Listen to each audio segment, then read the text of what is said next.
sanos. Estas son preguntas que se le hacen al paciente: si fumó o no fumó, si tiene síntomas respiratorios, tos, sibilancias, y ecuaciones de referencia. Nosotros acá en Colombia usamos CRACO. Para que me entiendan, las ecuaciones de referencia han visto en pediatría que tenemos para los niños hojas azules y para las niñas hojitas rosadas, para el peso, talla, índice de masa corporal para la edad, que de 0 a 6, que de más de 6, y que está en el centro está verde, luego sigue amarillo arriba y abajo, y luego está rojo arriba y abajo. Entonces, lo verde es el promedio. Cuando uno le hablamos por allá de campanas de Gauss, es lo que está en el promedio o en la mediana debajo de esa campana de Gauss, de la curva. Lo amarillo es -1 más 1 desviaciones estándar, y lo rojo es -2 más 2 desviaciones estándar. Y acá en espirometría, ¿para qué utilizamos ecuaciones de referencia? Pues sencillamente para que nos digan unos valores teóricos, o sea, unos valores que debería tener mi paciente de acuerdo a su género, a su edad, a su talla y a su raza. Porque de acuerdo a esos valores de referencia o a esa ecuación de referencia y a los valores que en realidad haga mi paciente, es que yo voy a decir qué tan bien o qué tan mal está, o qué tan normal o obstructiva está su espirometría, o si su espirometría está sugiriendo un patrón posiblemente restrictivo. Eso es lo que hacemos. Siempre entonces se hace una maniobra pre-broncodilatador, una maniobra post-broncodilatador. Lo teórico es lo que mi paciente debería tener de acuerdo a su género, su talla, su edad, por CRACO. Lo real es lo que realmente hizo, y el porcentaje del teórico pues es el porcentaje de lo que realmente hizo en relación al teórico. FBC es capacidad vital forzada, BEP-1 es el siguiente, y esto es relación del BEP-1 sobre la capacidad vital forzada. También, ¿qué debemos valorar? Entonces valoramos la curva, y valoramos la curva volumen-tiempo. ¿Por qué debemos valorar estas curvas volumen-tiempo? Porque cuando hablamos de generalidades de espirometría, cada paciente puede hacer hasta 8 maniobras para sacar un promedio de 3 curvas bien hechas. Cuando a nosotros nos dan estas dos curvas, miren que la curva roja dice pre, y la curva post es la azulita. Listo, nos dan solo esas dos curvas. Pero esto es el promedio de las 3 mejores maniobras que hizo mi paciente, tanto en sus 8 intentos pre-broncodilatador como en sus 8 intentos post-broncodilatador. O sea, un paciente me podría hacer a mí hasta 16 intentos en total.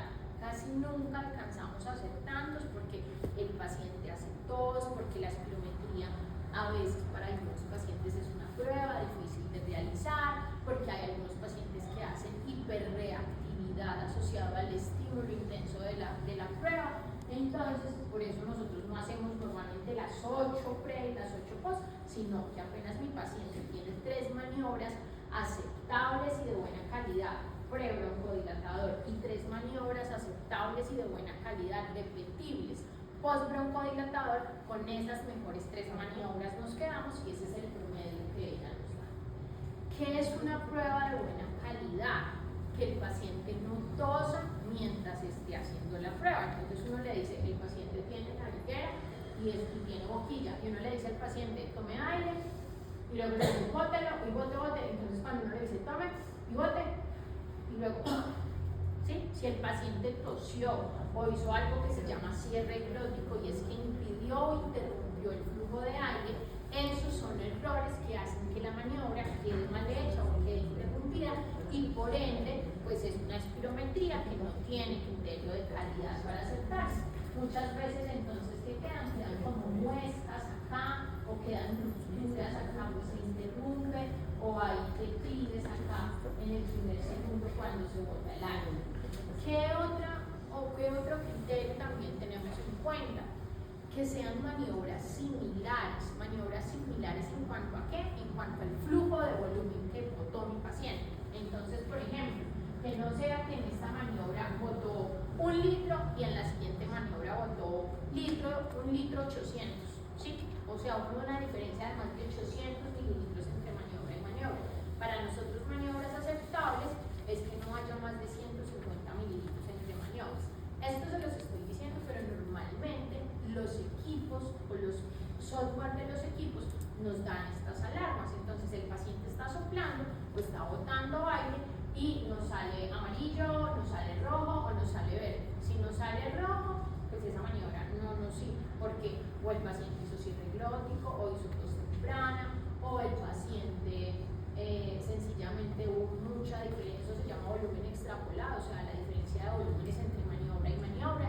Entonces hubo mucho volumen extrapolado entre maniobra y maniobra, y pues no son aceptables ni son repetibles. Entonces si me la marcan como roja, debo repetir la maniobra. Si me la marcan como amarilla, me la puede aceptar, pero me está diciendo, pero pues trate de intentar una mejor. Y si me saca 3 maniobras y todas me las marca como verdes, pues yo ya puedo seguir y marcar y usar mi broncodilatador.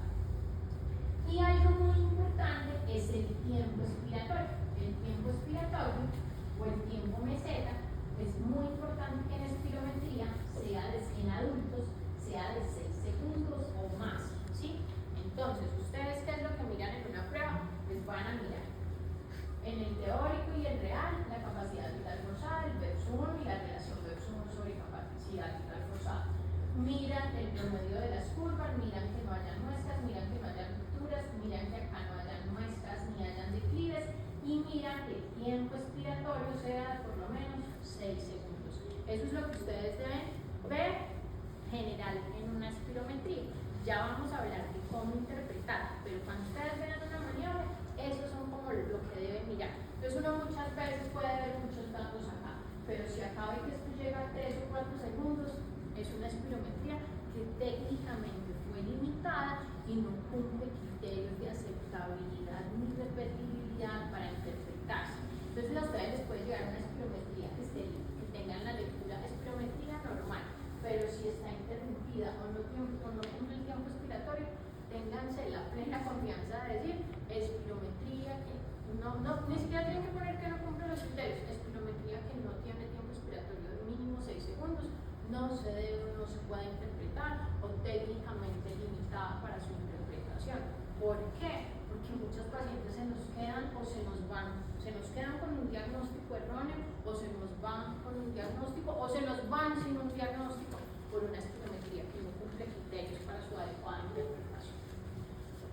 Esto es lo teórico, o sea, esto es lo que debería tener. Esto es lo que tiene mi paciente cuando hace mi maniobra postbroncodilatada. Pero para yo hacer la interpretación de la espirometría, lo que debo valorar son estos valores, pero en la maniobra postbroncodilatador. Por eso es que les digo que es súper importante que cuando ordenen espirometría, la ordenen como espirometría pre y postbroncodilatador o curva flujo volumen pre y postbroncodilatador, porque si no lo ordenan así, les van a dar simplemente los teóricos y lo que tuvo el paciente acá, pero les van a dar una maniobra que no sirve para hacer un diagnóstico de enfermedad obstructiva a ese paciente. ¿Listo? Entonces, y ustedes dirán, entonces, ¿para qué hacemos una maniobra pre y postbroncodilatador? Pues porque nosotros necesitamos mirar si al usar un broncodilatador ese paciente tiene una obstrucción fija o tiene una obstrucción reversible. ¿Por qué? Pues para hacer un abordaje diagnóstico más completo y más específico a ese paciente. Es por eso que siempre debemos interpretar la maniobra postbroncodilatada. ¿Listo? Estos eran los datos que siempre les coloco esto en grande porque la mayoría de pruebas que vamos a ver en aras para que las imágenes se vean mejor, pues no van a tener estos datos. Pero entonces los muestro es porque siempre tienen los datos de identificación, tiene los estándares que usamos para los predichos y tiene una información que se le pregunta a cada paciente antes de realizar la prueba. Esto era entonces lo que vamos a evaluar. Entonces, teórico, lo que debería tener el paciente para su género, su talla, su edad, real es lo que realmente hizo, y estos son los valores postbroncodilatador. Como ven ustedes acá, en la maniobra postbroncodilatador, miren que ya no hay teórico, simplemente hay un real. ¿Por qué no hay un teórico? Porque el teórico no va a cambiar con el broncodilatador, el teórico depende del género, la talla, la edad, ¿sí? Entonces el teórico no va a cambiar. Entonces, ¿qué vamos a ver acá? Siempre interpretamos relación VEPS1 sobre capacidad vital forzada, maniobra postbroncodilatador. Esto se los voy a mencionar, pero ya vamos a mirar los patrones de interpretación. Esta está de 0,87, o sea que está normal. El VEPS1 acá está de 124%, acá no chismosea el porcentaje, y la capacidad vital forzada está de 112%. Esto es una espirometría que en los datos está normal. Si yo reviso la curva no tiene muestras, no tiene rupturas, no tiene declive, y el tiempo expiratorio es de 7 segundos, no hay interrupciones ni en el primer segundo, entonces es una maniobra pues, que es aceptable para su interpretación. ¿Listo? 0,87 es la relación, versus 1 de 124% y capacidad vital forzada de 112%. Esto se los mencioné acá, pero hay unos patrones de lectura. ¿Listo? Hay unos patrones de lectura. ¿Cómo así? Cuando yo tengo una espirometría, si mi espirometría cumple los criterios de calidad y de aceptabilidad para interpretarse, yo puedo tener 3 opciones de lectura o de interpretación de esa espirometría. El primer patrón pues es que mi espirometría sea normal. Normal como esta que acabamos de ver acá. ¿Qué es una espirometría normal? Fíjense cómo la ¿Qué es una espirometría normal? Lo primero que yo reviso en una espirometría cuando la voy a interpretar es la relación del volumen expiratorio forzado en el primer segundo sobre la capacidad vital forzada. Y esa relación en una espirometría normal debe estar mayor a 0,7. ¿Listo? Entonces, si me devuelvo acá en esta espirometría, la relación VEPS1 sobre capacidad vital forzada en mi maniobra post-broncodilatador está en 0,87. ¿Cómo está? Normal, porque está mayor a 0,5. ¿Listo? ¿Qué es lo segundo que tiene una espirometría normal? Un VEPS1, acá dice entre 80 y 120%, pero como vamos a ver en las nuevas guías de lectura de espirometría, esto se puede pasar de 120, o sea que no es raro que salga 125 y no quiere decir súper normal, no. Quiere decir espirometría normal. Y la capacidad vital forzada debe estar entre el 80 y el 120%. Entonces, 3 cosas de una espirometría normal. Relación volumen expiratorio forzado en el primer segundo sobre capacidad vital forzada mayor a 0,7, VEPS1 mayor a 80 y capacidad vital forzada entre 80 y 120%. Entonces, la espirometría anterior, VEPS1 de 0,87 está mayor a 0,7, está normal. Relación VEPS1 sobre capacidad vital forzada mayor a 0,7, está en 0,87, está normal. El VEPS1 está en 124%, está normal. Y la capacidad vital forzada está en 112%, está entre 80 y 120, está normal. El otro patrón que podemos tener en una espirometría es la alteración obstructiva o una espirometría obstructiva. Y este patrón, entonces, ¿qué me va a decir? Que la relación del volumen expiratorio forzado en el primer segundo en relación a la capacidad vital forzada está por debajo de 0,7.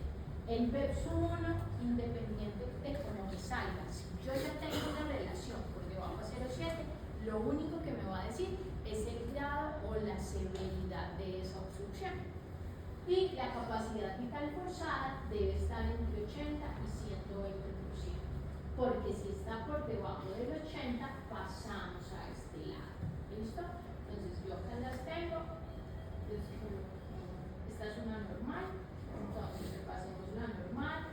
Relación 0,87 está normal. VEPS1 está en 124%, está normal. Y capacidad vital forzada está en 112%. Estos son los grados de obstrucción.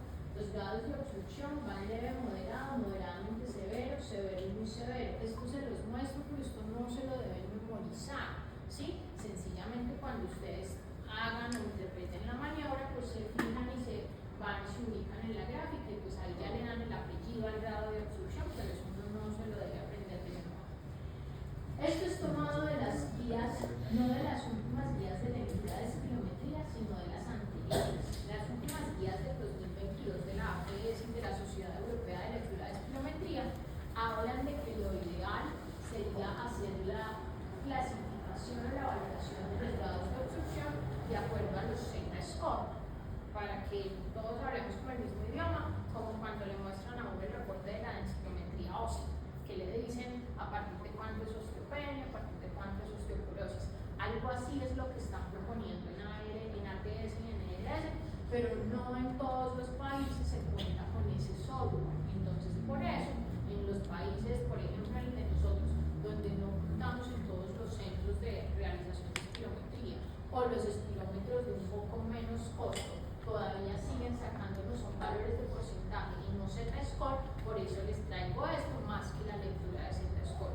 Si en algún momento llegan a ver una espirometría con Z-score, igual en la guía de ATS-GLS del 2021, donde dice lectura de espirometría, está un cuadrito exactamente igual a este, pero entonces simplemente están los Z-score, ¿listo? Pero de verdad, por ejemplo acá en Colombia, solamente en este momento lo tienen en el Pablo Tobón y en la Fundación Neumológica Colombiana. Todos los demás sitios hemos seguido trabajando con este software, entonces pues yo creo que casi todos nosotros nos van a seguir por un muy buen tiempo. Llegando son las espirometrías así, por eso es que les traigo este como grado de severidad. Y antes de seguir interpretando, esta es una espirometría normal, pues necesito que hablemos del broncodilatador que utilizamos para hacer la maniobra post-broncodilatador. Podemos usar dos, uno o otro, no es que podamos usar los dos al mismo tiempo. El más utilizado es el salbutamol, es un SABA, es un agonista beta de acción corta. ¿Por qué es el más usado? Porque tiene un periodo de latencia corto, o sea, el tiempo desde que se usa hasta que empieza a actuar es muy corto, y porque además, al tener un periodo de latencia corto y actuar de manera temprana, pues eso permite que la maniobra post-broncodilatador se pueda hacer casi que a los 15 minutos después de haber hecho la maniobra pre-broncodilatador, o sea que puede hacer un poco más ágil la realización de la acción. Si utilizamos salbutamol, entonces el salbutamol tiene IDM, no tengo nada que ver con estos laboratorios, sencillamente fueron tomados para la presentación.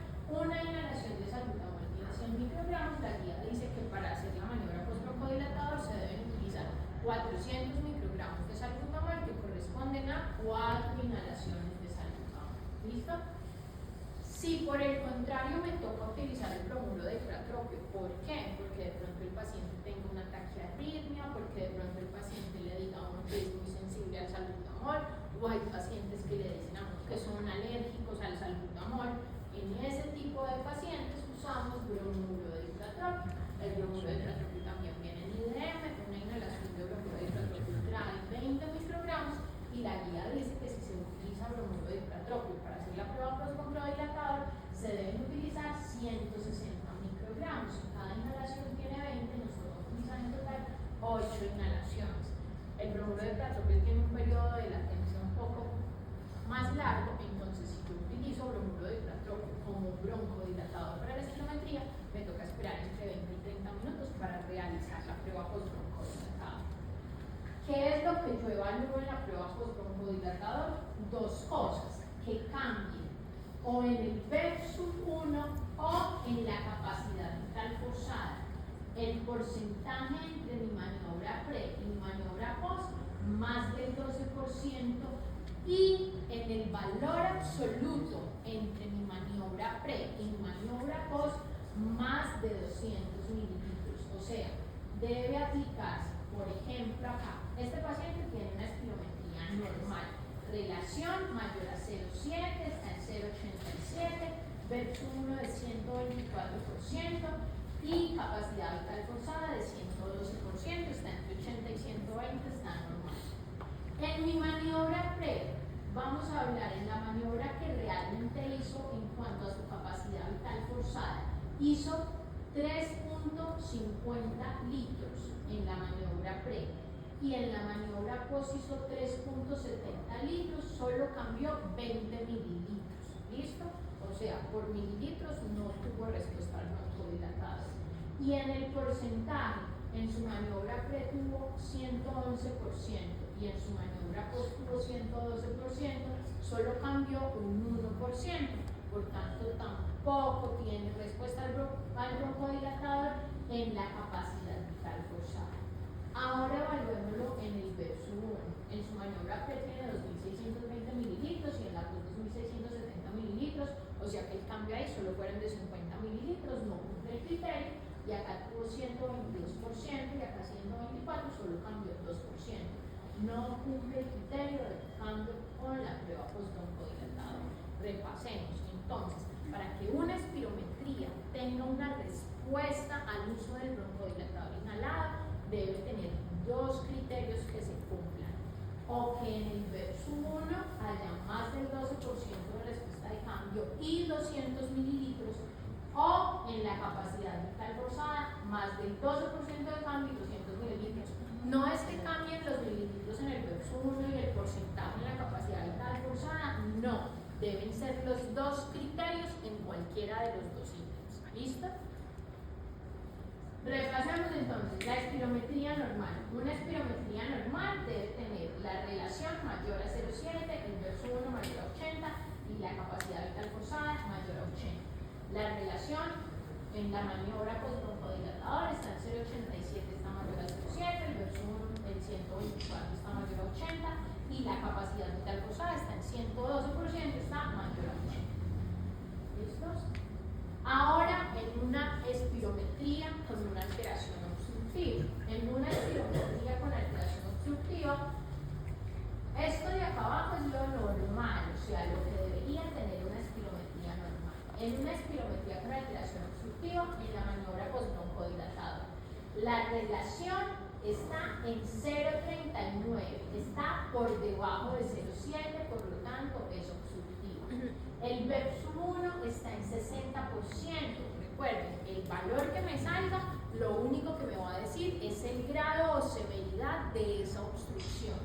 Y la capacidad vital forzada está normal, está mayor al 80%. Esto es una espirometría obstructiva porque la relación está por debajo de 0,70, está en 0,39, una obstrucción moderada porque el verso 1 está en 60%. Entonces, relación de 0,39 por debajo de 0,7 es obstructiva, con un verso 1 en 60%, una alteración obstructiva moderada, y con una capacidad vital forzada que está en 115%, que está normal. ¿Responde o no responde? Acá hizo 3.510 mililitros y acá 3.590, solo cambió el 80%. Y en el porcentaje, acá tenía 112 y 115, solo cambió 3%. En la capacidad vital forzada no hay respuesta. Ahora evaluemos en el verso 1. Acá tenía 1.630 mililitros y acá tuvo 1.400. Entonces todo lo contrario, no mejoró, sino que antes disminuyó el verso 1. Por lo tanto, la respuesta ahí tampoco se va a cumplir. ¿Listo? Entonces, esto es una espirometría con alteración obstructiva moderada sin cambio con